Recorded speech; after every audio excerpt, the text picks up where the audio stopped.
Hi everyone, welcome back to Novel Nomad, and today I'm doing my Cloak and Dagger Read-a-thon wrap up. Now, I did the Cloak and Dagger Read-a-thon during December and I had absolutely a huge amount of fun, so thank you so much to Kate Howe for hosting such an amazing readathon. I didn't do too many things on Twitter or reading sprints or things like that, mainly because I was just knuckling down and trying to get as much done during the really busy period that is December and the retail rush.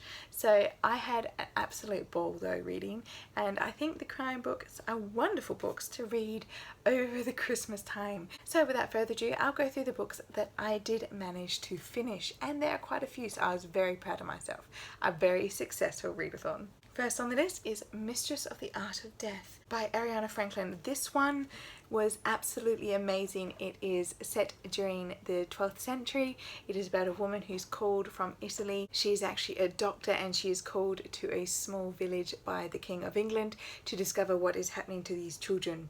And there she meets up with a tax collector who also works for the king, and they work together to try and find what is going on in this town. And it is absolutely amazing. The thriller and the suspense elements of this book were fantastic. I've never read a book set in the 1200s before, but I utterly adored it. It helped having an almost modern thinking main character in Adelia, but it was an absolutely fantastic read, and I highly recommend this. If you want to read a historical fiction that is really, really well crafted, I highly recommend this one. The next book I finished was Adrian McKinty's The Cold, Cold Ground, which is set during the early 80s in the Troubles in Northern Ireland.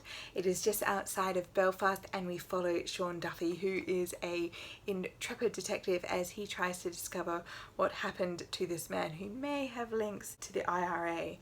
So it is a really interesting read, and I liked that even though I grew up in the 90s and many of the Troubles were still occurring at the time, I had no idea of this part of history, and it was really interesting to read how the conflict was never quite resolved and how it was battled on the street fronts and how everyday people could have been affected. So even though Sean was in a smaller police station, he still had to check under his car every day because there might have been a bomb rigged to the car.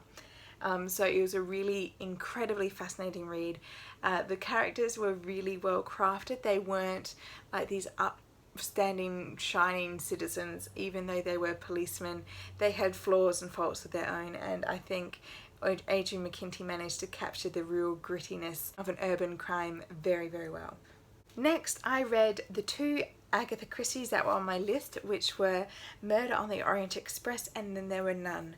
Now, I think I slightly ruined myself a little bit because I did read And Then There Were None first, which is an absolutely fantastic thriller where the crime technically isn't resolved by a policeman or an investigator. It is just what's happening at the time, and you don't know who's going to be struck down next. But then I also read after that Murder on the Orient Express, which is a very different style from this one. I was quite surprised because this is a lot more methodical in the approach to the crime. You're following Poirot as he investigates what happened on the train and how the victim is connected to all the suspects, and it was really interesting, although it did resolve on a cliffhanger, and so it left the verdict very much up to the reader, which I found really, really interesting. So I actually thoroughly enjoyed both of these Golden Age crime novels compared to some I've read in the past, but I would have to recommend And Then There Were None over Murder on the Orient Express. But if you have a favourite Agatha Christie, please recommend down below. I would like to read more. Finally, the last book I managed to finish during the Cloak and Dagger Read-a-thon was the Franny Fisher Igor. This was quite a fun read, very light, but I did like to see that side of Melbourne where it was discussing more of the Chinese influence in Melbourne, because Melbourne is basically a melting pot of all different cultures, and to see that coming through in how they were very much heavily invested in the 1920s, and to see Franny and her new lover meet for the first time was fantastic. Out of the two that were wild cards that I had you choose which one to read for me, which was Beloved Poison, definitely won out on that voting. I never got around to it, unfortunately. I have still got this on my TBR for very early this year. I will get around to this one soon. Soon being the operative word in that sentence. These are both still very high up on my TBR. Beloved Poison I am definitely going to try to get to this month. So I hope you had an absolutely wonderful December and all the reading that you did. And if you did participate in Cloak and Dagger Read-a-thon, tell me down below what book you loved the most. You'll probably be able to tell which books I loved the most because I've already got book 2 in the series. So this is Death Maze, which follows Adela a little bit later on in her life after the Mistress of the Art of Death. And this one here is I Hear the Sirens in the Street by Avery McKinty, following again on a Sean Duffy mystery. So I cannot wait to get to these two. Probably won't be a January read, but they're definitely going to be on my 2018 TBR list. So I hope you all have a wonderful day and I'll see you all next time. Bye!